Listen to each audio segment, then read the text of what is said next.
Alors, je me trouve à Vénissieux et on est venu en Vélio avec 2 Vélios. Salut! Et on est avec Emmanuel et on va parler de cuisson four à bois avec, pour faire par exemple des conserves et plein d'autres choses.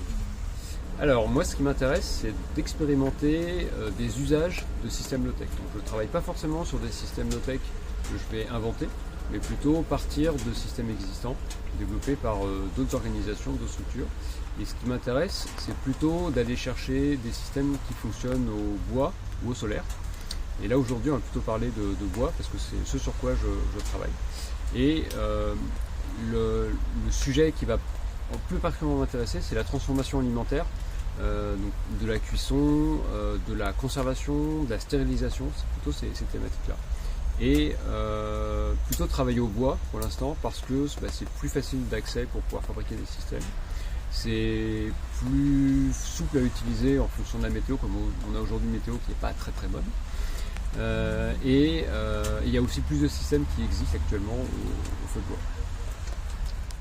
Alors pour l'instant, je fais de la stérilisation d'aliments, donc des conserves de tomates par exemple, ou de ratatouille, au poêle à bois exclusivement. Alors il y a 2 grandes étapes pour pouvoir faire ça.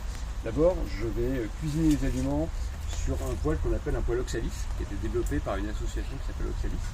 Donc c'est un poêle un peu isolé avec du béton, une cuve pour pouvoir chauffer et une plaque céramique comme on a ici, une simple gamelle en fait qu'on peut poser dessus pour pouvoir faire la cuisson.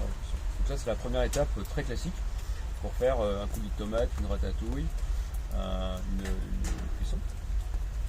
Et ensuite j'utilise un deuxième poêle qui est un poêle qui est très différent dans son mode de fonctionnement, qui utilise du pellet et qui utilise un petit contenant de ce type là qui permet d'avoir une combustion de ce pellet, une combustion très propre. Et c'est un système qui a été développé par un autre membre de l'association Oxalis qui est basé à Chambéry. Alors pour stériliser, moi j'utilise pour l'instant un autocuiseur, un gros autocuiseur de maison. C'est assez classique. Pour rappel, l'intérêt d'utiliser un autocuiseur, c'est qu'on permet de monter en température à peu plus de 100 degrés pour pouvoir assurer la stérilisation et assurer la conservation des aliments dans la durée. L'idée reste très classique. Je le fais tourner pendant une demi-heure, 1 heure, suivant les aliments, pour pouvoir produire des bocaux de ce type-là, avec des conservations qui vont pouvoir se faire sur 6 mois, 1 an, 2 ans, et pouvoir être réutilisées. Pourquoi utiliser des systèmes au bois ou éventuellement au solaire pour faire de la conservation alimentaire? C'est aussi ça que je teste. Et c'est par exemple de pouvoir aller faire la stérilisation et la cuisson directement sur champ ou directement à la ferme.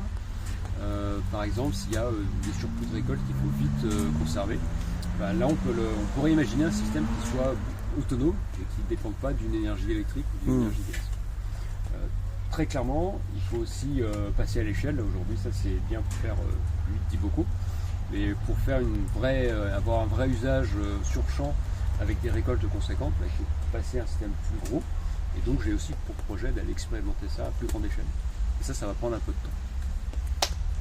Bon alors Emmanuel, il paraît que tu as un projet de cuisine mobile. Tout à fait. Je commence à réfléchir à l'idée de faire une cuisine mobile, quelque chose sur remorque, sur un vélo, je ne sais pas encore exactement. Mais l'idée serait de pouvoir déplacer plus facilement les modules bois ou les modules solaires de l'autocuiseur pour aller directement sur un champ par exemple, pour aller traiter une récolte, ou alors aller sur un événementiel, sur un festival pour faire plutôt de la cuisine. Tout ça c'est encore des projets. Je suis assez partant pour discuter avec des gens de cette activité. Par exemple, pourquoi pas un Vélio? Pourquoi pas? À voir.